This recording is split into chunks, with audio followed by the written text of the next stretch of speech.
Political awareness എന്ന് നമ്മൾ പറയുമ്പോൾ പലർക്കും ഇതൊക്കെ ഞാൻ അറിഞ്ഞിരിക്കേണ്ട കാര്യമാണോ?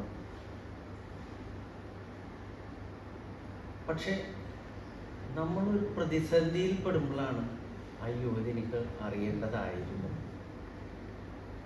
ഞാൻ സിമ്പിളായിട്ട് പറഞ്ഞതാണ്. ഇപ്പോൾ 196 രാജ്യങ്ങളാണ് ഔദ്യോഗികമായി രജിസ്റ്റേർഡ് രാജ്യങ്ങൾ എന്ന് പറയുന്നത്. അപ്പോൾ ഒരു രാജ്യത്തിൻ്റെ നിലനിൽപ്പ്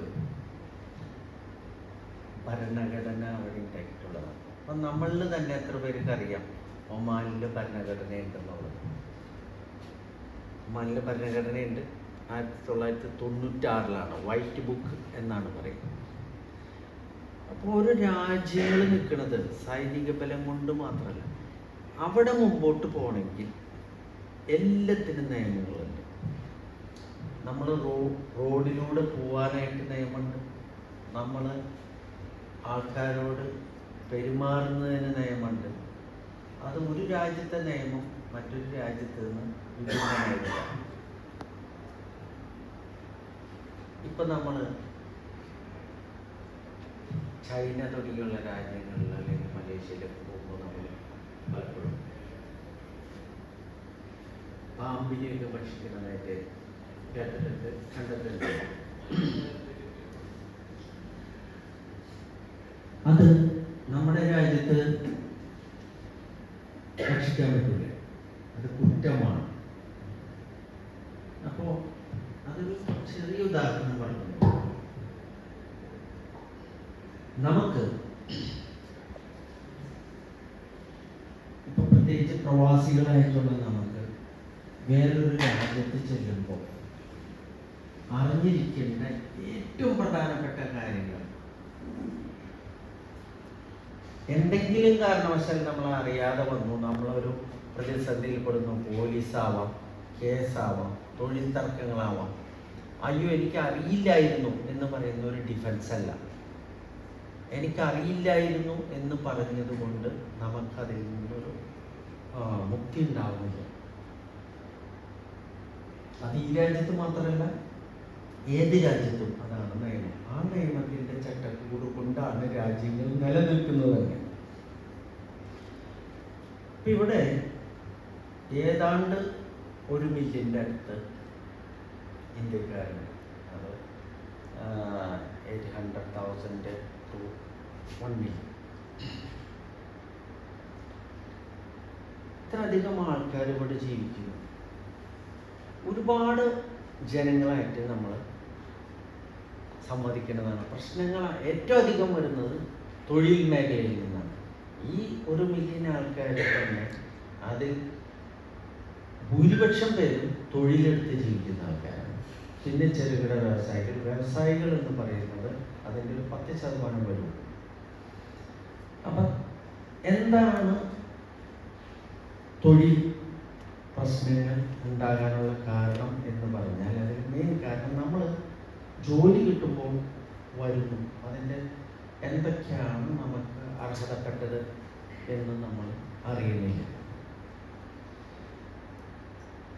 അപ്പം ഇതിങ്ങനെ പറഞ്ഞാൽ പലരും ചിന്തിക്കും വരുമ്പോൾ നോക്കാം. പക്ഷെ വരുമ്പോൾ നോക്കുക എന്നുള്ളതല്ല. ഞാൻ 2 കാര്യങ്ങൾ പറയാം. ചിലപ്പോൾ ഞാൻ നമ്മുടെ ഏതെങ്കിലും മീറ്റിങ്ങിൽ പറഞ്ഞിട്ടുണ്ടെന്നറിയില്ല. നമ്മൾ പറയുന്ന പോലെ കഥയല്ലത് ജീവിതം എന്ന് പറയുന്ന പോലെ ഇത് യഥാർത്ഥ ജീവിത അനുഭവമാണ്. ഇവിടെ നമ്മൾ സെൻട്രൽ പ്രസിഡന്റ് നിങ്ങൾ ആരെങ്കിലും വിസിറ്റ് ചെയ്തിട്ടുണ്ടോ എന്ന് എനിക്കറിയില്ല. നമ്മൾ എംബസിയിൽ നിന്നും അല്ലെങ്കിൽ ഹ്യൂമൻ റൈറ്റ്സിൻ്റെ ഭാഗമൊക്കെ ആയിട്ട് വിസിറ്റ് ചെയ്യാറുണ്ട്. എംബസി വിസിറ്റിങ്ങിന് പോകുമ്പോൾ നമ്മുടെ ആൾക്കാർ അവിടെ ഇരിക്കും. അപ്പോൾ അവരുടെ പ്രശ്നങ്ങൾ കേൾക്കുമ്പോൾ വളരെ പ്രത്യേക ഘട്ടത്തിൽ അവർ പെട്ടുപോയതാണ്. അപ്പോൾ ഒരു അനുഭവം എന്ന് പറഞ്ഞാൽ ഒരു മലയാളിയാണ്, പേര് പറയുന്നത്. അദ്ദേഹം ഇവിടെ ഒരു കൺസ്ട്രക്ഷൻ കമ്പനിയിൽ വന്നതാണ്, എൻജിനീയർ. കല്യാണം കഴിഞ്ഞ് 1 മാസം കഴിഞ്ഞിട്ട് ഇവിടെ വന്നു. പോകുന്നു. 2 മാസം 3 മാസം 2 മാസം ആയില്ല ഇവിടെ വന്നിട്ട്. അതിന് മുമ്പ് വൈഫ് പ്രഗ്നൻ്റ് ആയിട്ടിരിക്കുന്നു എന്ന് പറഞ്ഞു.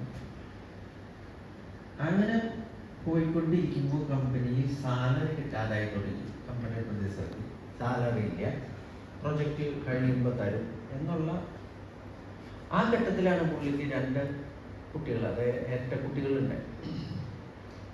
ഈ വ്യക്തിക്ക് അച്ഛനുണ്ട്, അമ്മയുണ്ട്, അമ്മൂമ്മയുണ്ട്. ഈ ശമ്പളം കിട്ടാതായി കഴിഞ്ഞപ്പോൾ പല പ്രാവശ്യം സ്പോൺസറുടെ അടുത്ത് ചെന്ന് ശമ്പളം ചോദിച്ചു, കിട്ടണില്ല, കയറ്റി വിടാൻ പറഞ്ഞു. അങ്ങനെ വിടണില്ല. പല പ്രാവശ്യം അവിടെ ലോക്കൽ കടകളിലൊക്കെ പോയി പറഞ്ഞ് സ്പോൺസറുടെ അടുത്തേക്ക് കൂട്ടിക്കൊണ്ടുപോലൊക്കെ ഉണ്ടായി. അപ്പം അങ്ങനെ ടിക്കറ്റ് എടുത്തുകൊണ്ട് വന്നു, കയറ്റി വിടാമെന്ന് പറഞ്ഞു. ടിക്കറ്റ് എടുത്തു, സാധനങ്ങളൊക്കെ കാർഡ്ബോർഡ് ബാഗിലൊക്കെ പൊടിഞ്ഞ് കെട്ടി എയർപോർട്ടിൽ വന്നോളാൻ പറഞ്ഞു. വന്നില്ല. 1ാമത്തെ പ്രാവശ്യം സ്പോൺസർ വന്നില്ല. 2ാമതും ഇതുപോലെ തന്നെ കടം വാങ്ങിച്ച് എയർപോർട്ടിൽ ചെന്നു, സ്പോൺസർ വന്നില്ല. 3ാമത്തെ തവണ ഇയാൾ സ്പോൺസറുടെ വീട്ടിൽ പോയി. സ്പോൺസറുടെ വീട്ടിൽ അയാളുടെ അമ്മ, ഭാര്യ അവരോടൊക്കെ കരഞ്ഞ് പറയലും, അവിടെ ആൾക്കാരൊക്കെ അവളുടെ വീട്ടിലൊരു ഫംഗ്ഷൻ നടക്കുന്ന സമയത്താണ് ഇയാൾ പോയി പറഞ്ഞത്. അപ്പം അവരെല്ലാവരും പറഞ്ഞു, ഇയാൾക്ക് അറിയാവുന്ന അറിവിലൊക്കെ പറഞ്ഞു, കയറ്റി വിടാൻ പറഞ്ഞു. അപ്പം അങ്ങനെ പിന്നെയും ടിക്കറ്റ് ഇയാൾ തന്നെ സംഘടിപ്പിച്ച് എയർപോർട്ടിൽ പോയി. അവിടെ നിന്ന് സ്പോൺസർ വന്ന് എന്താ ചെയ്തതെന്ന് വെച്ചാൽ ഇയാൾ പാസ്പോർട്ട് കാണിച്ചെടുത്ത് പാസ്പോർട്ടിൽ കയറി കളഞ്ഞു. ഇയാൾ അവിടെ നിന്ന് നേരെ സ്പോൺസർ വീട്ടിലേക്ക് അവിടെ ചെല്ലി. അവിടെ ഗാർഡനിലുണ്ടായിരുന്ന ഈ മണ്ണ് മാന്തനൊരു ഇതുകൊണ്ട് അയാൾ കുത്തുകാണുണ്ടായത്. അതിലയാൾ മരിച്ചു. അപ്പം ഇവിടെ മാക്സിമം, അതായത് ലൈഫ് ഇംപ്രസൺമെന്റ് എന്ന് പറഞ്ഞാൽ 25 വർഷങ്ങളായിട്ട് ഇപ്പം ഉള്ളിലാണ്. ഈ സംഭവം ഞാൻ പറഞ്ഞത്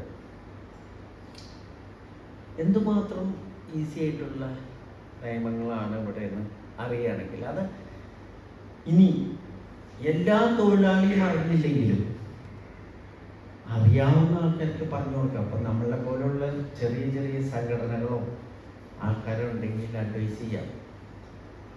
മിനിസ്ട്രി ഓഫ് ലേബറിൽ ഒരു കംപ്ലൈൻറ്റ് ഫയൽ ചെയ്യുന്നു, എനിക്ക് സാലറി കിട്ടുന്നില്ല, എൻ്റെ പാസ്പോർട്ട് പിടിച്ചു വെച്ചിരിക്കുന്നു, എന്നെ സാലറി തരാത്തത് കൊണ്ട് എന്നെ പുറത്താക്കിയിരിക്കുന്നു എന്ന് പറഞ്ഞെങ്കിൽ സാലറി, കോമ്പൻസേഷൻ, ടിക്കറ്റ് അടക്കം കിട്ടി അയാൾക്ക് നാട്ടിൽ പോകാമായിരുന്നു.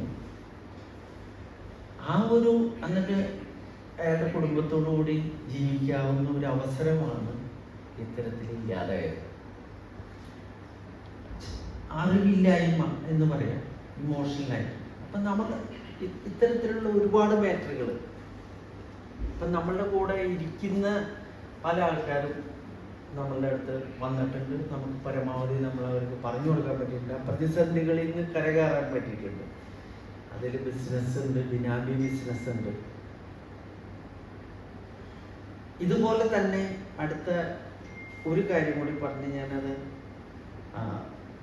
നിങ്ങൾക്കിപ്പോൾ നമ്മൾ പറയുന്നത് ലേബർ ലോ ആണ് നമ്മൾ പറയാൻ പോകുന്നത്. പക്ഷെ ആർട്ടിക്കിൾ ബൈ ആർട്ടിക്കിൾ നോട്ട് ചെയ്യാനായിട്ടല്ല പറയുന്നത്. അതിൽ എന്തുണ്ട്, അതിൻ്റെ ഹാർട്ട് എന്താണ്, എന്ത് ചെയ്യുന്നു എന്ന്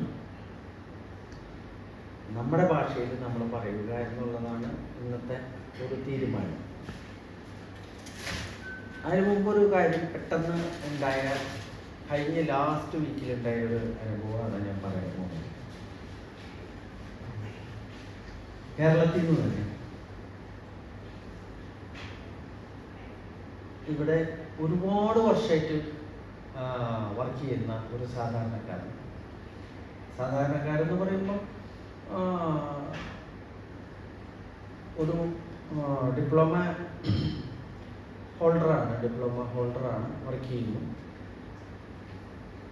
അയാൾ നാട്ടിലേക്ക് പവർ ഓഫ് അറ്റോർണി അയച്ചു കൊടുത്തു. പവർ ഓഫ് അറ്റോർണിയുടെ നിയമങ്ങൾ അറിയില്ല. നാട്ടിൽ നിന്നൊരു പവർ ഓഫ് അറ്റോർണി ഭാര്യ അയച്ചു കൊടുത്തു. ആ പവർ ഓഫ് അറ്റോർണി ഇവിടെ വന്നു അയാൾ എംബസി പോയി അറ്റസ്റ്റ് ചെയ്ത് അയച്ചു കൊടുത്തു. അയാളോട് പർപ്പസ് പറഞ്ഞത് വാടക പിടിക്കാനായിട്ട്, വാടകയ്ക്ക് കൊടുക്കാനും ഒരു ചെറിയ ഷോപ്പ് ഉണ്ട്, അത് കൊടുക്കാൻ വേണ്ടിയാണ് പവർ ഓഫ് അറ്റോർണി അയാൾ അയച്ചു കൊടുത്തത്. ഇപ്പൊ സംഭവം റീസെന്റ് ഭാര്യകളെ ഉപേക്ഷിച്ചു പോയി. അയാൾ ഇതറിഞ്ഞ് ചെക്ക് ചെയ്ത് നോക്കുമ്പോൾ അയാളുടെ പ്രോപ്പർട്ടി ഉണ്ടായിരുന്ന പ്രോപ്പർട്ടി അടക്കം ഭാര്യ വിറ്റു. അപ്പൊ എന്താണ് ഇതിന്റെ സംഭവം എന്ന് പറഞ്ഞാൽ, നമ്മൾ പല ആൾക്കാരും നാട്ടിൽ ആരെങ്കിലും ഒരു പവർ ഓഫ് അറ്റോർണി വേണമെന്ന് പറയും, അല്ലെങ്കിൽ ഇവിടെ ഒരു പവർ ഓഫ് അറ്റോർണി അതിന്റെ ഫോർമാറ്റ് എടുക്കുന്നു, അതങ്ങനെ തന്നെ ഡൗൺലോഡ് ചെയ്യുന്നു. അത് ജനറൽ പവർ ഓഫ് അറ്റോർണി എല്ലാ കാര്യങ്ങളും ചെയ്യാനായിട്ട് ഏൽപ്പിക്കുന്ന പവർ ഓഫ് അറ്റോർണി നമ്മൾ ചെയ്തു കൊടുക്കാറുണ്ട്. ഒരുപാട് പേർക്ക് ഇപ്പോഴും അങ്ങനെ പറ്റിയിട്ടുണ്ട്. അപ്പോൾ ഭാര്യ എന്നുള്ളതല്ല, നമ്മുടെ ബ്ലഡ് റിലേഷനുള്ള ആൾക്കാർക്ക് പവർ ഓഫ് അറ്റോർണി കൊടുക്കുമ്പോൾ അവർക്ക് സ്റ്റാമ്പ് ഡ്യൂട്ടിയിൽ നമ്മൾ ചെയ്യുന്നത് പോലെ തന്നെയായിരിക്കും ചെയ്യുക, അല്ലെങ്കിൽ സ്റ്റാമ്പ് ഡ്യൂട്ടിയിൽ ഡിഫറൻസ് ഉണ്ട്. ഈ പവർ ഓഫ് അറ്റോർണി എന്താണ്, എങ്ങനെയാണ് ചെയ്യുക, ഈ കാര്യങ്ങൾ അറിയാത്തത് കൊണ്ടാണ് ഇദ്ദേഹത്തിന് ഇങ്ങനെ സംഭവിച്ചത്. അപ്പോൾ ഈ രണ്ട് ഒരു ഇൻസിഡന്റ് എൻ്റെ മുഖത്തിൽ ഞാൻ പറയുകയാണ്. നമ്മളുടെ പലർക്കും എവിടെ നിന്നോ കേട്ട അറിവുണ്ടാവാം നിയമങ്ങൾ എങ്ങനെയാണ്. ഇപ്പം നമ്മൾ ഒരു സ്കൂളിലെ പ്രധാനാധ്യാപകർക്ക് പോലും ഇതുപോലെ ഒരു സസ്പെൻഷൻ ഉണ്ടാവുന്നു, ഒരു ശമ്പളം കൊടുക്കാതിരിക്കുന്നു. പ്രശ്നങ്ങൾ വന്നപ്പോൾ എന്ത് ചെയ്യണമെന്ന് അറിയാതിരിക്കുകയും ഒരു പരിചയമില്ലാത്ത ആരുടെയോ കെയർ ഓഫിൽ ഒരു കംപ്ലൈൻറ്റ് കൊടുക്കുകയും ഫോളോ ചെയ്യാതിരിക്കുകയും ആ കംപ്ലൈൻറ്റ് തള്ളിപ്പോവുകയും ചെയ്തു. ഇതുപോലെ നമ്മളറിയാവുന്ന നമ്മളെ കൂട്ടത്തിൽപ്പെട്ട ആൾക്കാർ വന്നതുകൊണ്ട് ആ കേസ് നമ്മൾ ഉണരെടുത്ത് ആ ടീച്ചർക്ക് 32,000 റിയാൽസാണ് നമ്മൾ നഷ്ടപരിഹാരം വാങ്ങിച്ചു കൊടുത്തത്. അപ്പോൾ അത് എത്തിപ്പെടാൻ പറ്റി. ഞാനല്ല, നമുക്ക് കറക്റ്റായിട്ടൊരു ലീഗൽ ഇതിൽ എത്തിപ്പെടാൻ പറ്റുക എന്നുള്ളതാണ് വലിയൊരു കാര്യം.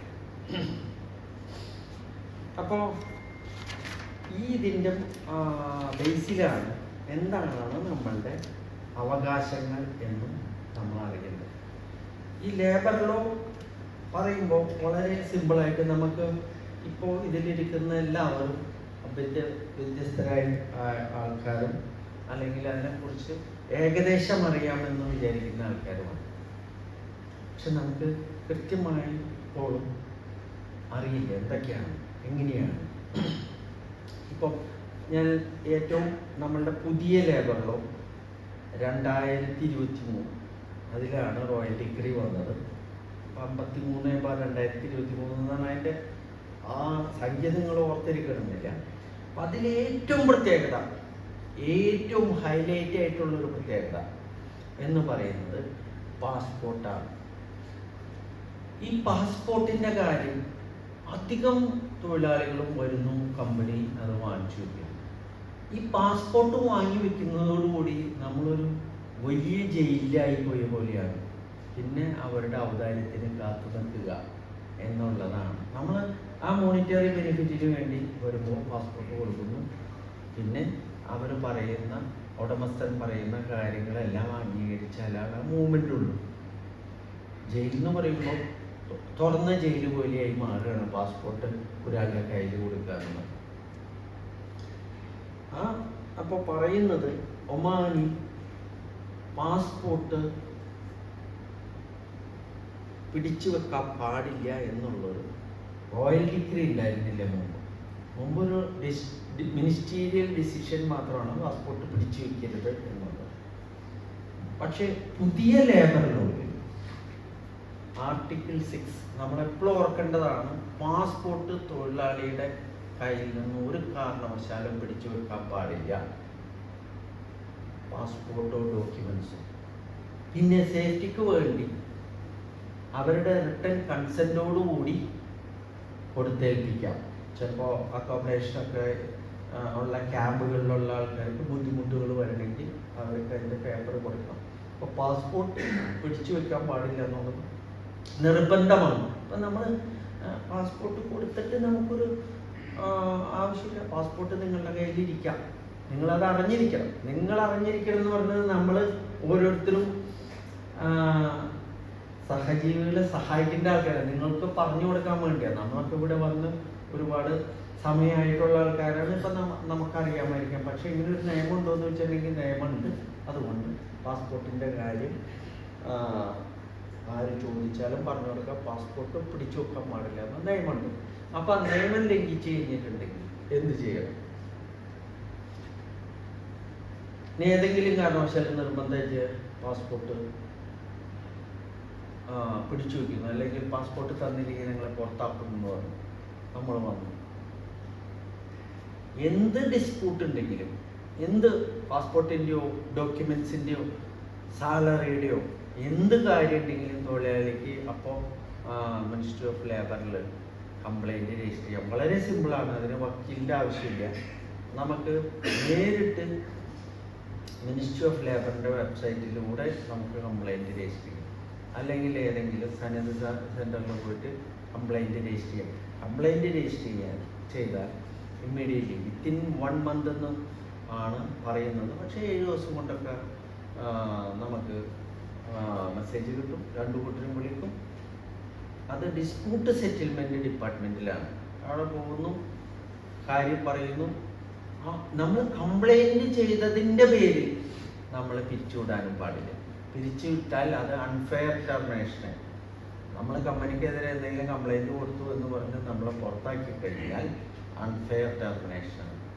അൺഫെയർ ടെർമിനേഷൻ എന്ന് പറയുമ്പോൾ 3 മാസം തുടങ്ങി 12 മാസത്തെ വരെ gross salary plus notice salary plus end of service benefits, ഇത്രയും കാര്യങ്ങൾ നിങ്ങൾക്ക് കിട്ടിയാൽ മതിയാവും. ഇതുപോലെ നമ്മളൊരു ക്ലാസ് എടുത്ത് അത് ഒരിക്കൽ യൂട്യൂബിൽ വന്നപ്പോൾ കുറേ ആൾക്കാരെ കമൻറ്റ്, ഇതൊക്കെ ഒമാനിൽ നടക്കാൻ പോകുന്നുണ്ടോ, സാലറിയൊക്കെ ഈ സ്പോൺസർമാർക്കെതിരെ കേസ് കൊടുത്ത ആർക്കെങ്കിലും പൈസ കിട്ടിയിട്ടുണ്ടോ എന്നൊരു ചോദ്യമുണ്ട്. ഇവിടെ എല്ലാ തൊഴിലാളികളും ഒമാനികളായാലും എക്സ്പാർട്ടിയേറ്റ്സ് ആയാലും ഒരുപോലെയാണ്. തൊഴിൽ നിയമങ്ങളൊക്കെ ഒരുപോലെയാണ്. ഈ പാസി സോഷ്യൽ സെക്യൂരിറ്റി മാത്രമാണ് ഡിഫറൻസ് ഉള്ളൂ. നിങ്ങൾ കംപ്ലൈൻറ്റ് കൊടുത്തിട്ടുണ്ടോ, നിങ്ങൾക്ക് കിട്ടിയിരിക്കും. അത് കിട്ടാത്തതില്ല, എക്സിക്യൂഷൻ നടക്കും. അപ്പോൾ പലരും ആയിരിക്കും കംപ്ലൈൻറ്റ് കൊടുത്ത് നടക്കേണ്ടത്. കംപ്ലൈൻറ്റ് കൊടുത്താൽ മിനിസ്ട്രി ഓഫ് ലേബറിൽ കംപ്ലൈൻറ്റ് കൊടുത്തു, അവിടെ തീർന്നില്ലെങ്കിൽ കോടതിയിലേക്ക് ഫോർവേഡ് ചെയ്യുന്നു. കോടതിയിൽ അത് ആവറേജ് ഒരു 3 monthsലൊക്കെ തീരേണ്ടതാണ്. കോംപ്ലിക്കേറ്റഡ് ആയിട്ടുള്ള കാര്യങ്ങളില്ലെങ്കിൽ തീർച്ചയായും തൊഴിലാളിക്ക് തെളിയിക്കേണ്ടത് അവരുടെ കോൺട്രാക്റ്റ് ഉണ്ടോ, കോൺട്രാക്റ്റിൽ എത്രയാണ് സാലറി. അപ്പോൾ നമ്മൾ കോടതി പോകേണ്ട ഒരു കാര്യം വരികയാണ്, നമുക്ക് കോൺട്രാക്റ്റ് കയ്യിൽ വേണം. അതുകൊണ്ട് നമ്മൾ നമ്മുടെ സുഹൃത്തുക്കളോട് പറയേണ്ടത്, വന്നാൽ നിർബന്ധമായിട്ടും കോൺട്രാക്റ്റിന്റെ കോപ്പി നമ്മുടെ കയ്യിൽ വേണം.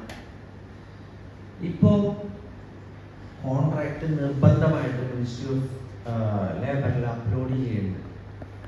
എത്ര പേരുടെ കയ്യിൽ കോൺട്രാക്റ്റിന്റെ കോപ്പി ഉണ്ടെന്ന് അറിയില്ല. കഴിഞ്ഞു കഴിയുമ്പോൾ എന്തെങ്കിലും ഒരു പ്രശ്നം വരുമ്പോൾ നമ്മൾ എൻ്റെ കയ്യിൽ കോപ്പി കമ്പനി തന്നിട്ടില്ല, ഞാൻ കോൺട്രാക്റ്റിൽ ഒപ്പിട്ടിട്ടില്ല എന്ന് പറയും. അപ്പം അതല്ല ശരി. നമ്മളുടെ ID കാർഡ് അല്ലെങ്കിൽ ലേബർ കാർഡ് വെച്ചിട്ടാണ് നമ്മളുടെ കോൺട്രാക്റ്റ് അപ്ലോഡ് ചെയ്യുന്നത്. ആ അപ്ലോഡ് ചെയ്യുമ്പോൾ അതിൽ കോഡ് നമ്പർ അടിച്ച് അപ്ലോഡ് ചെയ്യുമ്പോൾ നമ്മളതിൽ കൺസെൻറ്റ് കൊടുത്തു എന്നാണ് അതിൻ്റെ അർത്ഥം. അപ്പോൾ ഈ കോൺട്രാക്റ്റ് കൊടുക്കുമ്പോൾ തന്നെ അതിൻ്റെ ഒരു കോപ്പി നമ്മൾ എടുത്തു വയ്ക്കണം. അല്ലെങ്കിൽ ഇപ്പം എടുത്തു വയ്ക്കാത്ത ആരെങ്കിലും ഉണ്ട് അങ്ങനെ പ്രതിസന്ധികളിൽ വരുന്നതോ ശമ്പളം മുടങ്ങുന്നതോ ആയൊരു പ്രശ്നം വരുന്നുണ്ടെങ്കിൽ മിനിസ്ട്രി ഓഫ് ലേബറിൽ പോയി ID കാർഡ് കൊടുത്ത് അവർക്കൊരു കോൺട്രാക്റ്റ് കോപ്പി എടുക്കാവുന്നതാണ്. ഒരു കോൺട്രാക്റ്റ് കോപ്പി എടുത്തു വയ്ക്കണം. ഈ കോൺട്രാക്റ്റ് കോപ്പി തുടക്കമേ നമ്മൾ കോൺട്രാക്റ്റ് അവരോട് ചോദിക്കേണ്ടതിൻ്റെ ആവശ്യം, തൊഴിലുടമയോട് ചോദിക്കേണ്ടതിൻ്റെ ആവശ്യം, നമ്മളുടെ എൻഡ് ഓഫ് സർവീസ് കണക്കാക്കുന്നത് ബേസിക് സാലറി വെച്ചിട്ടാണ്. ബേസിക് കഴിഞ്ഞ ദിവസം ഞാനൊരു വലിയൊരു ഇൻസ്റ്റിറ്റ്യൂട്ടിൻ്റെ കേസിന് വന്നപ്പോൾ 19 വർഷമൊക്കെ വർക്ക് ചെയ്ത തൊഴിലാളികളാണ്. Around 2000 salary വയ്ക്കുന്നതാണ്.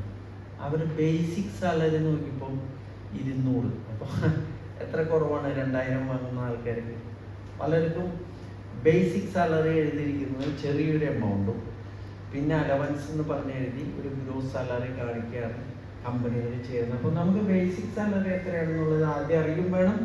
ജോലി കിട്ടുമ്പോൾ ബേസിക് സാലറി കുറവാണെങ്കിൽ നമ്മൾ അതിനെക്കുറിച്ച് ചോദിക്കണം. ജോലി കിട്ടുമ്പോഴേ നമ്മൾ ചോദിക്കേണ്ടതാണ് ആൾക്കാരോട്. ഇവിടെ നിന്ന് കയറി വരാൻ പോകുന്ന ആൾക്കാർക്ക് ഓഫർ ലെറ്റർ കൊടുക്കുമ്പോൾ ബേസിക് സാലറി ചോദിക്കണം. ലാസ്റ്റ് ബേസിക് സാലറി വെച്ചാണ് ഗ്രാറ്റുവിറ്റി.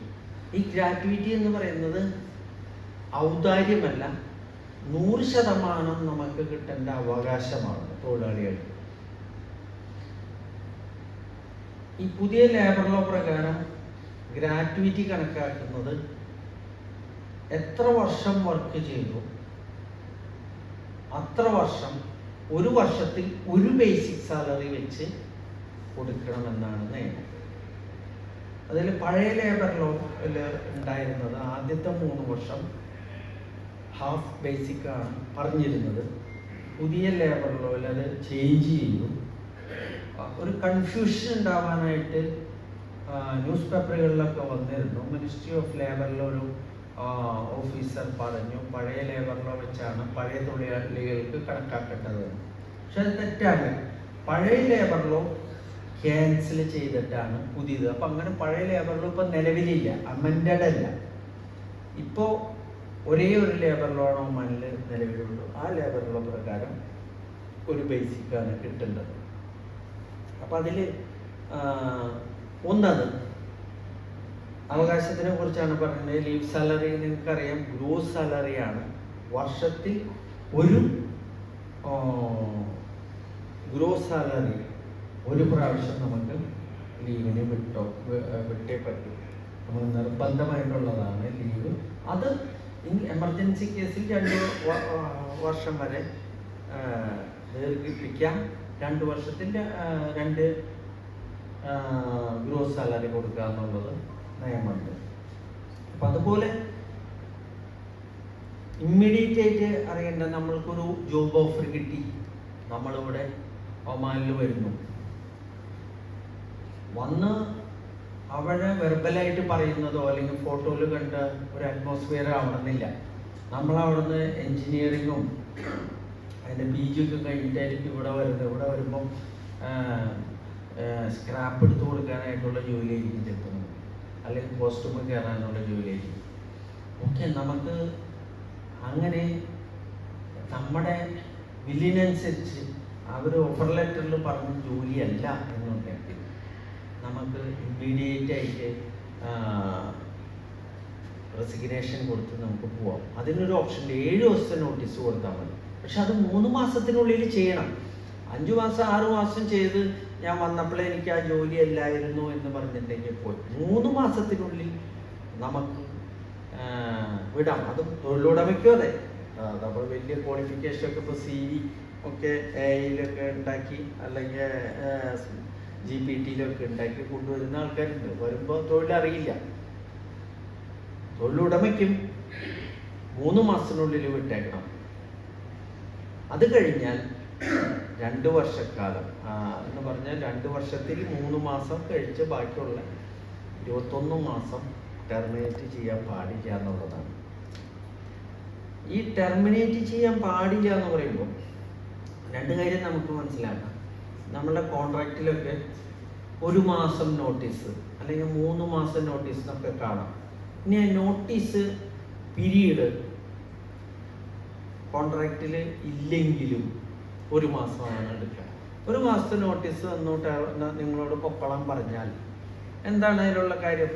നമ്മൾ പലരും ഫാമിലി ആയിട്ട് ഇവിടെ വരുന്നു, മക്കളെ ഇവിടെ ചേർത്തി ഇവിടെ സെറ്റിൽ ആവാനായിട്ട് നമ്മൾ ഒരുപാട് പൈസ ചിലവാക്കി ഇവിടെ അസറ്റൊക്കെ വാങ്ങി ഫർണിച്ചറുകളൊക്കെ വാങ്ങി നിൽക്കുമ്പോഴായിരിക്കും ഓക്കെ നീ നാളെ പൊക്കോളാൻ പറയണത് 6 മാസം അല്ലെങ്കിൽ ഒരു വർഷം കഴിയുമ്പോൾ. അപ്പം ആ ഒരു രീതിയിൽ വരുമ്പോൾ നമുക്ക് എന്താണ് അവകാശം എന്ന് നമുക്കറിയണം. ഇത് 1 മാസത്തെ നോട്ടീസ് തന്നാൽ അത് ലീഗൽ ടെർമിനേഷൻ ആണ്. പക്ഷേ അത് അൺഫെയർ ആൻഡ് ആർബിട്രറി ടെർമിനേഷൻ എന്ന് പറയും. അതെന്താ വ്യത്യാസം എന്ന് പറഞ്ഞാൽ,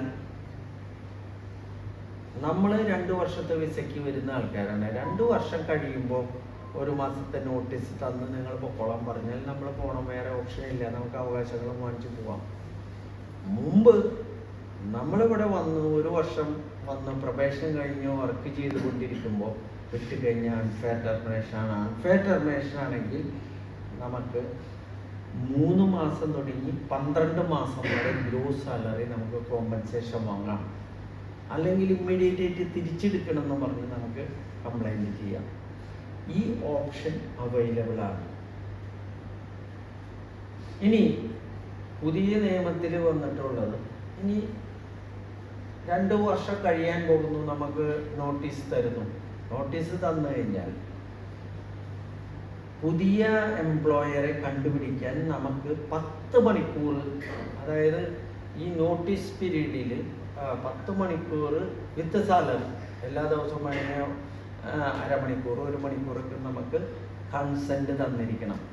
നമ്മൾ പോയി പുതിയ എംപ്ലോയ്മെൻറ്റ് കണ്ടുപിടിക്കാം. ഇനി വയലേറ്റ് ചെയ്തു, ഈ കാര്യം വയലേറ്റ് ചെയ്താൽ, ഇപ്പോൾ നേരത്തെ പറഞ്ഞു ഡിസ്പ്യൂട്ട് സെറ്റിൽമെൻറ്റിൽ കംപ്ലൈൻറ്റ് ചെയ്യാം, അതിന് ചിലവൊന്നുമില്ല. നമുക്ക് നേരിട്ട് ഈ ലേബർ കംപ്ലൈൻറ്റ് നമുക്ക് നേരിട്ട് ചെയ്യാവുന്നതാണ്. അത് എഴുതി കൊടുക്കുമ്പോൾ നമ്മൾ ഈ കാര്യങ്ങൾ എഴുതി കൊടുക്കണം. എഴുതി കൊടുത്തതിന് മാത്രമേ റിലീഫ് കിട്ടുള്ളൂ. എന്താണോ നമുക്ക് സാലറി ബാലൻസ് ഉണ്ടെങ്കിൽ salary balance, unfair termination unfair termination, end of service benefits ആണെങ്കിൽ ആ കാര്യം അത് എഴുതി കൊടുത്ത് കോടതിയിലേക്ക് പോകുന്നു. ഇനി ഒരു ജഡ്ജ്മെൻറ്റ് കിട്ടി, എന്നിട്ടും കമ്പനി ഓണർ വന്ന് നമ്മളെ വിടണില്ലെങ്കിൽ നമ്മളത് അവിടെ തന്നെ എക്സിക്യൂഷൻ കോർട്ട് എന്ന് പറഞ്ഞിട്ട് ഒരു കോടതിയുണ്ട്, അവിടെ കൊടുക്കുക. അവിടെ അവരവിടെ റെഡ് സ്റ്റാമ്പ് വെച്ച് തരും. അത് വെച്ച് കഴിഞ്ഞാൽ 7 ദിവസത്തിനുള്ളിൽ ഈ പേയ്മെൻറ്റ് നടത്തുക, ആളെ കെട്ടിവിടുക, അല്ലെങ്കിൽ എന്താണോ പറഞ്ഞിരുന്നത് അത് ചെയ്യുക എന്നാണ്. അത് ചെയ്തില്ലെങ്കിൽ എത്ര വലിയ വ്യക്തിയായാലും ഇവിടെ ഇമ്മ്യൂണിറ്റി ഇല്ല.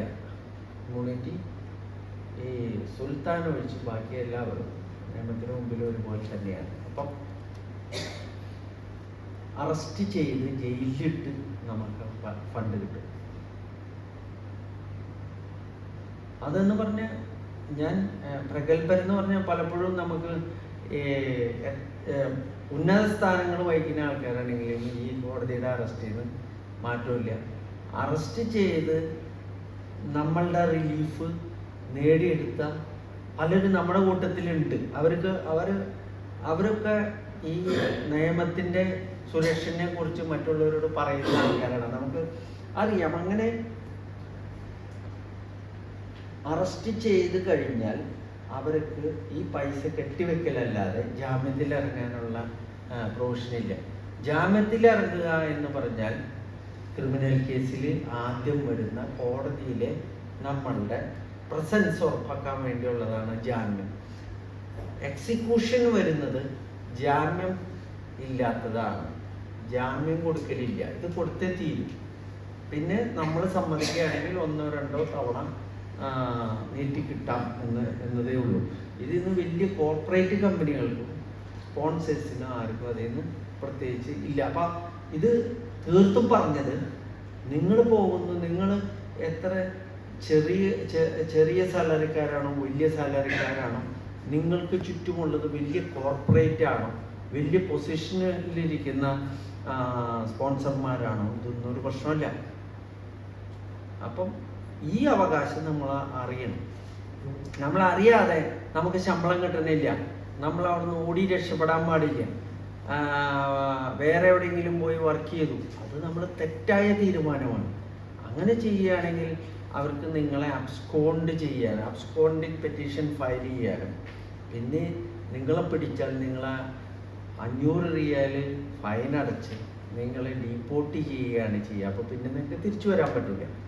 അപ്പോൾ ഇങ്ങനെയുള്ള കാര്യങ്ങൾ അറിയണം. നമുക്ക് സിമ്പിളായിട്ട് പൈസ ചിലവില്ലാതെ പോലും നമുക്ക് ചെയ്യാവുന്നതാണ്. ഈ വക്കീലന്മാരൊന്നും നമ്മളുടെ അടുത്തൊന്നും വന്ന് കേസ് ഫയൽ ചെയ്യണം എന്നുള്ളത് നിർബന്ധമല്ല. ലേബർ മാറ്ററുകളിൽ അത് കോംപ്ലിക്കേറ്റഡ് ആണ്, ഒരുപാട് പൈസ ഇൻവോൾവ്മെൻറ്റ്, വേറെ ക്രിമിനൽ കേസുകൾ വരാൻ ചാൻസ് ഒക്കെ ഉണ്ടെങ്കിലാണ് നമ്മൾ എടുക്കുന്നത്. എൻ്റെ അടുത്ത് വരുമ്പോൾ ഞാൻ അഡ്വൈസ് ചെയ്യാറുണ്ട്, നിങ്ങൾക്ക് നേരിട്ട് ചെയ്യാവുന്നതാണ്. അപ്പം അതുമാത്രമല്ല വേറൊരു കാര്യമുണ്ട്. പലരും കഴിഞ്ഞ ദിവസം ഒരു മാനേജർ വന്നായിരുന്നു.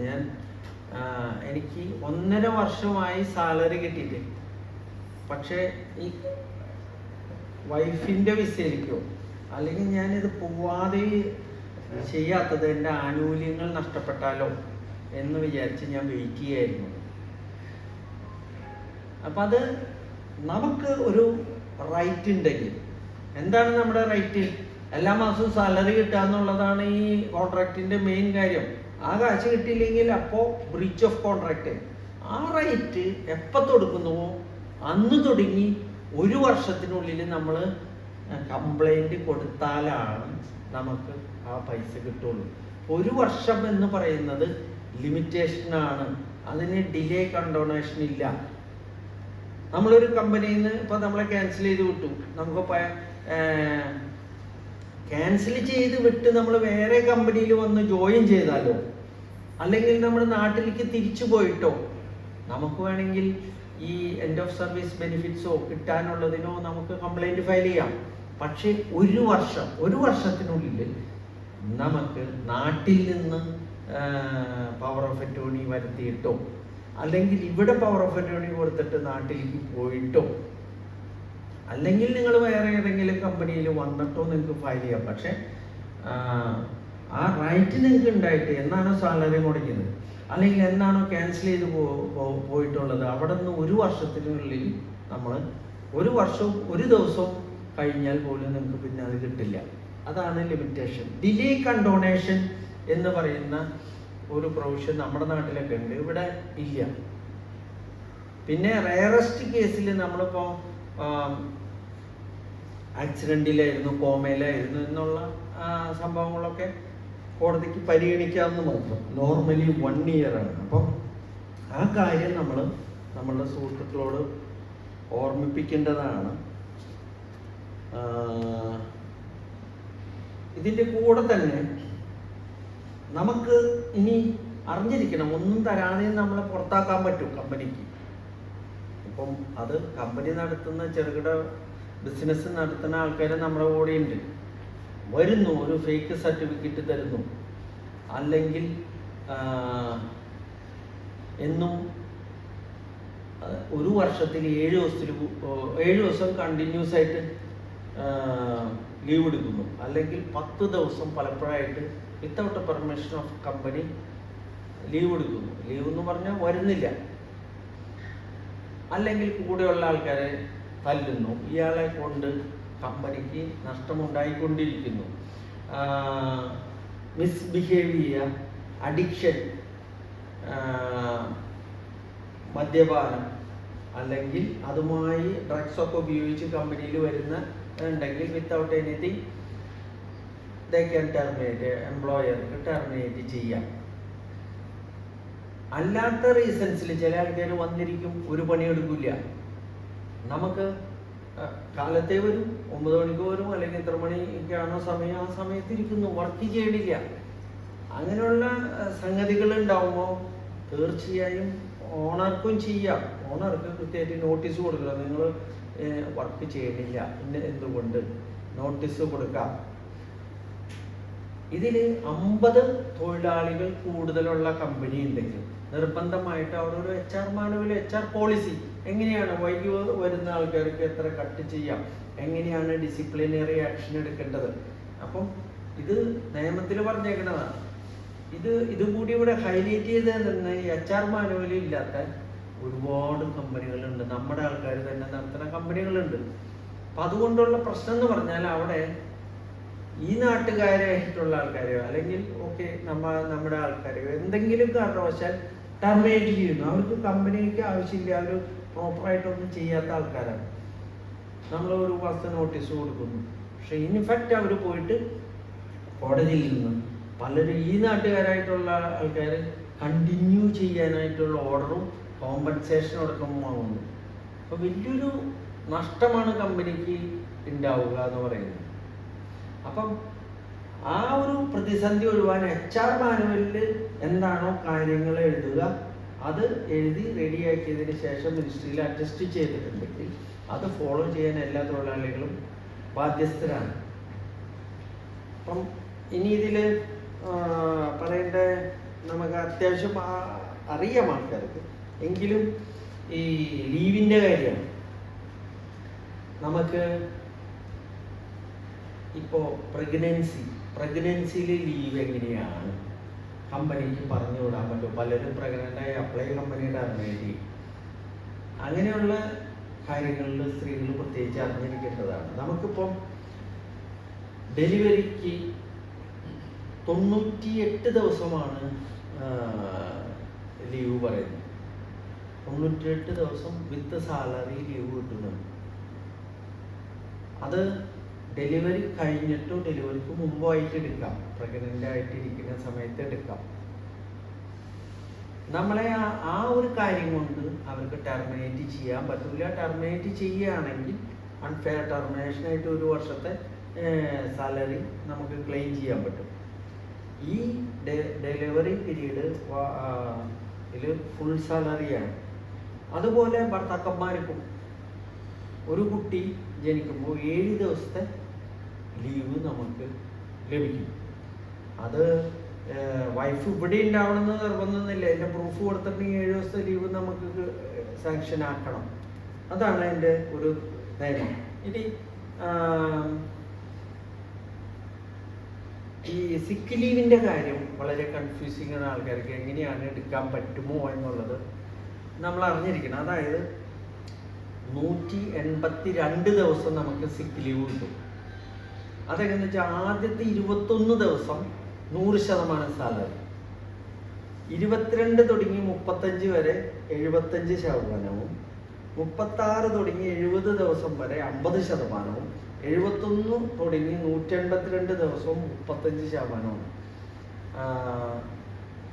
ലീവ്സ്, ഈ സിക്ക് ലീവ്. അപ്പം സിക്ക് ലീവിന് നമ്മൾ വെറുതെ ലീവ് എടുത്ത് വീട്ടിലിരുന്ന് ഇത് ക്ലെയിം ചെയ്ത് കിട്ടില്ല. പലർക്കും നമുക്ക് ആക്സിഡൻറ്റുകൾ ഉണ്ടാവാം, അല്ലെങ്കിൽ സ്ട്രോക്ക്, ഹാർട്ട് അറ്റാക്ക്, ഇങ്ങനെയുള്ള അസുഖങ്ങൾ കൊണ്ട് ഉണ്ടാകുന്നതാണ് സിക്ക് ലീവ്. അതിന് നമുക്ക് കോമ്പറ്റൻ്റ് അതോറിറ്റിയിൽ നിന്ന് സർട്ടിഫിക്കറ്റ് വേണം. ഇവിടുത്തെ കോമ്പറ്റൻ്റ് ആയിട്ടുള്ള ഹോസ്പിറ്റലിൽ നിന്ന് വാങ്ങിക്കാം. ഇനി അതിൽ കമ്പനിക്കോ അങ്ങനെ കൺഫ്യൂഷൻ ഉണ്ടെങ്കിൽ അത് ബോർഡിൻ്റെ അപ്രൂവലുമാണ്. അപ്പോൾ ഇത്രയും ലീവ് നമുക്ക് അനുവദനീയമാണ് എന്നുള്ളതാണ് ഒരു റൈറ്റ് പറയുന്നത്. അതുപോലെ തന്നെ ആഴ്ചയിൽ നിങ്ങൾക്കറിയാം 2 ദിവസം കമ്പൽസറി ആയിട്ട് ഓഫ് കൊടുക്കേണ്ടതുണ്ട്. അല്ല കൂടുതൽ ദിവസം വർക്ക് ചെയ്യിപ്പിക്കുകയാണെങ്കിൽ അതിനുള്ള ഓവർ ടൈം കൊടുക്കേണ്ടതാണ്. ഓവർ ടൈം എന്ന് പറയുമ്പം 25% അഡീഷണലാണ് നമ്മുടെ സാലറിയുടെ. അത് കണക്കാക്കി കൊടുക്കണം എന്നുള്ളതും ഉണ്ട്. അപ്പോൾ നിയമങ്ങളറിഞ്ഞ് നമ്മൾ പ്രവർത്തിച്ച് കഴിഞ്ഞ് ഇതൊക്കെ ചോദിക്കാവുന്നതാണ്. നമ്മൾ വന്ന് ഒരു സ്ലേവായിട്ട് നിൽക്കേണ്ട ആവശ്യമില്ല. ആ സാഹചര്യം മാറി. ഇപ്പോൾ നമ്മൾ നാട്ടിൽ നിന്ന് വരുമ്പോൾ എങ്ങനെയെങ്കിലും ഗൾഫിൽ എത്തപ്പെടുക, ജീവിക്കുക എന്നുള്ളതല്ല, സ്റ്റാൻഡേർഡായിട്ട് ജീവിക്കുക. അതിന് ആദ്യം തന്നെ ഈ ചിന്തിക്കേണ്ടത് ലേബർ കോൺട്രാക്റ്റ് ഉണ്ടായിട്ടുണ്ടോ, ഇല്ലാതെ ഒരു കാരണവശാലും വരരുത്. പറഞ്ഞ സാലറി തന്നില്ല, എന്നോട് ഇത്ര പറഞ്ഞിരുന്നു എന്ന് പറയുന്നത് തെറ്റായ കാര്യമാണ്. അത് എത്ര വേണമെങ്കിലും ഒരാൾക്ക് കൂട്ടി പറയാം, കുറച്ചും പറയാം. നിങ്ങളുടെ സാലറി കൃത്യമായി പറഞ്ഞിരിക്കണം. നിങ്ങളുടെ എമൗണ്ട് നിങ്ങളുടെ ബാങ്കിൽ അക്കൗണ്ടിൽ വരുന്നുണ്ടോ എന്നുള്ളതും കൂടി അറിഞ്ഞിരിക്കണം. ഇനി ഇതിനെക്കുറിച്ച് സംശയമുള്ള ആൾക്കാർക്ക് ചോദിക്കാനായിട്ട് നമ്മൾ ഇതുണ്ട്. ഞാൻ ഈ നിങ്ങൾക്ക് നേരത്തെ ഒരു കാര്യം 5 മിനിറ്റിൽ പറഞ്ഞു നിർത്താം. ഒന്ന് ചെക്കിൻ്റെ കാര്യമാണ്, ഒന്ന് നാട്ടിലെ പവർ ഓഫ് അറ്റോർണിയുടെ കാര്യം. ചെക്കിൻ്റെ നിങ്ങൾക്ക് അറിയാവുന്ന പോലെ തന്നെ ഇവിടെ ചെക്കിൻ്റെ നിയമം പണ്ടത്തിൽ നിന്ന് വ്യത്യാസം വരുത്തിയിട്ടുണ്ട്. മുമ്പ് ഡിസോണർ ചെയ്ത് 1 വർഷത്തിനുള്ളിൽ സബ്മിറ്റ് ചെയ്താൽ മതി. അത് ഈക്വൽ ടു മണിയായിട്ട് കണക്കാക്കുമെങ്കിലും കമേഴ്ഷ്യൽ ട്രാൻസാക്ഷൻ അല്ലെങ്കിൽ കമേഴ്ഷ്യൽ കോർട്ടിലേക്ക് വിടാനൊക്കെ ആയിരുന്നു മുമ്പത്തെ ഒരു തീരുമാനങ്ങൾ വന്നുകൊണ്ടിരിക്കുന്നത്. അത് 2019 ചേഞ്ചായി. നമുക്ക് ഇപ്പോൾ ചെക്കിൻ്റെ നിയമം എന്ന് പറഞ്ഞാൽ ചെക്ക് ഒപ്പിട്ട് കൊടുത്താൽ ഒപ്പിടുന്ന വ്യക്തി ചെക്ക് ഡിസോണർ ചെയ്ത് കഴിഞ്ഞാൽ 2 വർഷം വരെ തടവിന് വിധിക്കാവുന്ന കുറ്റമാണ്. അതിൽ ഒപ്പിട്ടോ എന്നുള്ളത് ആണ് നോക്കുന്നത്. 2, ക്രിമിനൽ കേസാണെങ്കിൽ ചെക്ക് ഡിസോണർ ചെയ്ത് 3 മാസത്തിനുള്ളിൽ നിങ്ങൾ ഏത് ബാങ്കിലാണോ സബ്മിറ്റ് ചെയ്തത് ആ ബാങ്ക് നിൽക്കുന്ന സ്ഥലത്തെ പോലീസ് സ്റ്റേഷനിൽ കംപ്ലൈൻറ്റ് ഫയൽ ചെയ്താൽ മതി. പലർക്കും ഒരു ധാരണയുണ്ട് 3 പ്രാവശ്യം ചെക്ക് ഡിസോണർ ചെയ്താലാണ് ക്രിമിനൽ കേസ് കൊടുക്കാൻ പറ്റുള്ളൂ. അത് തെറ്റായ കാര്യമാണ്. ആദ്യത്തെ ഡിസോണർ തുടങ്ങി 3 മാസമാണ് ക്രിമിനൽ കേസിന് എടുക്കുന്നത്. ചെക്ക് ഉണ്ടെങ്കിൽ ആ ചെക്ക് ഡേറ്റ് തുടങ്ങി 6 മാസം വരെ നമുക്ക് ഹോൾഡ് ചെയ്യാം. 6 മാസത്തിന് എപ്പോഴെങ്കിലും നമ്മൾ സബ്മിറ്റ് ചെയ്താൽ മതി. ആ തീയതി തുടങ്ങി 3 മാസമാണ് ക്രിമിനൽ കേസിനുള്ള ലിമിറ്റേഷൻ പീരീഡ്. ഇനി 3 പ്രാവശ്യം സബ്മിറ്റ് ചെയ്യാൻ പറ്റുമെന്ന് വെച്ചാൽ 3 പ്രാവശ്യം വരെ നമുക്ക് സബ്മിറ്റ് ചെയ്യാം. എന്തെങ്കിലും കാരണവശാൽ പൈസ തരുന്ന ആളുടെ അക്കൗണ്ടിൽ ഇല്ല, അവർ പിന്നീട് ഇട്ടോളാൻ പറഞ്ഞാൽ ആ ചെക്ക് തന്നെ യൂസ് ചെയ്യാൻ പറ്റും. ഇനി നമ്മൾ ഏതെങ്കിലും കാരണവശാലോ നമുക്ക് ആ ഡേറ്റ് മിസ്സായിപ്പോയി, നമ്മൾ ചെക്ക് ഡെപ്പോസിറ്റ് ചെയ്ത് 3 മാസത്തിനുള്ളിൽ കേസ് കൊടുക്കാൻ പറ്റിയില്ല എന്നുണ്ടെങ്കിൽ ക്രിമിനൽ കേസ് ഉണ്ടാവില്ല എന്നുള്ളൂ. നമുക്ക് കമേഴ്ഷ്യൽ കേസ് അയാൾക്കെതിരെ കൊടുക്കാൻ പറ്റും. കമേഴ്ഷ്യൽ കേസ് കൊടുക്കുമ്പോൾ പ്രതി എവിടെയാണോ പ്രതി ഒപ്പിട്ട ആളോ അല്ലെങ്കിൽ കമ്പനിയുടെ ചെക്കടിക്കാൻ കമ്പനിക്കെതിരെയാണ് കൊടുക്കുക. അത് എവിടെയാണോ അവിടെയാണ് കൊടുക്കേണ്ടത് കേസ്. ഇപ്പം സോഹാറിലുള്ള ആളാണ് നമുക്ക് ചെക്ക് തന്നെയെന്നുണ്ടെങ്കിൽ നമ്മൾ സോഹാറിൽ കൊണ്ടുപോയി കേസ് കൊടുക്കണം. ഇപ്പം ചെക്ക് ഡിസോണർ ചെയ്തത് റൂബി ബ്രാഞ്ചിലാണെന്നുണ്ടെങ്കിൽ ക്രിമിനൽ കേസ് നമുക്ക് റൂബിയിൽ കൊടുത്താൽ മതി. അപ്പം അതിന് ബർഡൻ ഓഫ് പ്രൂഫ് ഷിഫ്റ്റ് ചെയ്യും. അതായത് പ്രതി തെളിയിക്കണം ഈ കാശിന് തന്നു തീർത്തതാണ്, ലീഗലി എൻഫോഴ്സിബിൾ ഡെപ്റ്റ് അല്ല എന്നുള്ളത് പ്രതിയായിട്ടുള്ള ആളാണ്. അപ്പോൾ ക്രിമിനൽ കേസ്, അതും ക്രിമിനൽ കേസിന് കോർട്ട് ഫീസ് ഇല്ല, ഈസിയാണ്. നേരിട്ട് തന്നെ നിങ്ങൾക്ക് കംപ്ലൈൻറ്റ് കൊടുക്കാം. ഈ ചെക്ക് ഒന്ന് ട്രാൻസ്ലേറ്റ് ചെയ്യുക, ട്രാൻസ്ലേറ്ററിൽ നിന്ന് കോപ്പി ഇന്ന ആൾ തന്ന ചെക്ക് ഡിസോർഡർ ചെയ്തു നടപടി ഉണ്ടാവണം എന്നുള്ള കാര്യം മാത്രം അറബിയിൽ എഴുതാൻ കൊടുക്കുക. അപ്പം ചെക്കിൻ്റെ കാര്യം മാത്രമേ ഉള്ളൂ. പിന്നെ ഞാൻ പവർ ഓഫ് അറ്റോർണിയുടെ കാര്യം ആദ്യത്തെ പറഞ്ഞു. പവർ ഓഫ് അറ്റോർണി എന്ന് പറയുമ്പോൾ നമ്മുടെ നിക്ഷിപ്തമായിട്ടുള്ള എല്ലാ പവറും നമ്മൾ ഒരാൾക്ക് കൊടുക്കുകയാണ്. അപ്പം അങ്ങനെ കൊടുക്കാൻ സമയത്ത് ശ്രദ്ധിക്കണം, എന്ത് പർപ്പസിനാണ് കൊടുക്കുന്നതെങ്കിൽ ആ പർപ്പസിന് മാത്രമായിരിക്കണം സ്പെഷ്യൽ പവർ ഓഫ് അറ്റോർണി. ഇപ്പോൾ വീട് വാടകയ്ക്ക് കൊടുക്കുകയാണെങ്കിൽ ഓക്കെ, കളക്ടിങ് റെൻറ്റ് അല്ലെങ്കിൽ റെൻറ്റ് എഗ്രിമെൻറ്റിൽ സൈൻ ചെയ്യാനുള്ള പവർ ഓഫ് അറ്റോർണിയാണ് കൊടുക്കേണ്ടത്. അതാണ് അഭികാമ്യം. ജനറലായിട്ട് കൊടുക്കരുത്. ആർക്കും ഇപ്പോൾ ബന്ധുക്കൾക്ക് കൊടുത്തു, നമുക്ക് പിന്നീട് അത് റിക്കവറി എന്ന് പറയുന്ന സെക്ഷൻ എന്ന് പറഞ്ഞ ലോങ് പ്രൊസീജിയറാണ്. ഇത് മാത്രമല്ല, പവർ ഓഫ് അറ്റോർണി ക്യാൻസൽ ചെയ്യാനായിട്ട് എത്ര പേർക്ക് അറിയാമെന്ന് എനിക്കറിയില്ല. പവർ ഓഫ് അറ്റോർണി നമ്മൾ കൊടുത്തു, എന്ത് ചെയ്യണം? നമ്മൾ അതിൻ്റെ ഒരു പ്രധാന കാരണം എന്ന് പറഞ്ഞാൽ പവർ ഓഫ് അറ്റോർണി 3 തരം പവർ ഓഫ് അറ്റോർണി ഉണ്ട്. ഒന്ന് ഫോറിൻ പവർ ഓഫ് അറ്റോർണി, എംബസിയിൽ ഫോറിനിലുള്ള ആൾ, വിദേശത്തുള്ള പ്രവാസി ചെയ്ത് കൊടുക്കുന്നതാണ് നമ്മൾ ഫോറിൻ പവർ ഓഫ് അറ്റോർണി. ഇനി രജിസ്റ്റേർഡ് പവർ ഓഫ് അറ്റോർണിൻ്റെ രജിസ്റ്റർ ഓഫീസിൽ പോയിട്ട് രജിസ്റ്റർ ചെയ്യുന്നത്, നോട്ടറി പബ്ലിക്കിൻ്റെ മുമ്പിൽ വെച്ച് അറ്റസ്റ്റ് ചെയ്യുന്നത് normal power of attorney. Registered power of അറ്റോർണിയും ഫോറിൻ പവർ ഓഫ് അറ്റോർണിയും ക്യാൻസൽ ചെയ്യണം. രജിസ്റ്റേർഡ് പവർ ഈ നമ്മളിപ്പോൾ ഇവിടെ നിന്ന് ആർക്കെങ്കിലും അങ്ങനെ കൊടുത്തു പോയിട്ടുണ്ടെങ്കിൽ തീർച്ചയായും അദ്ദേഹത്തിന് ഒഫീഷ്യൽ രജിസ്റ്റേർഡ് നോട്ടീസ് അയക്കണം. Okay, power of attorney cancel ചെയ്തിരിക്കുന്നു എന്നുള്ളത് ചെയ്യണം.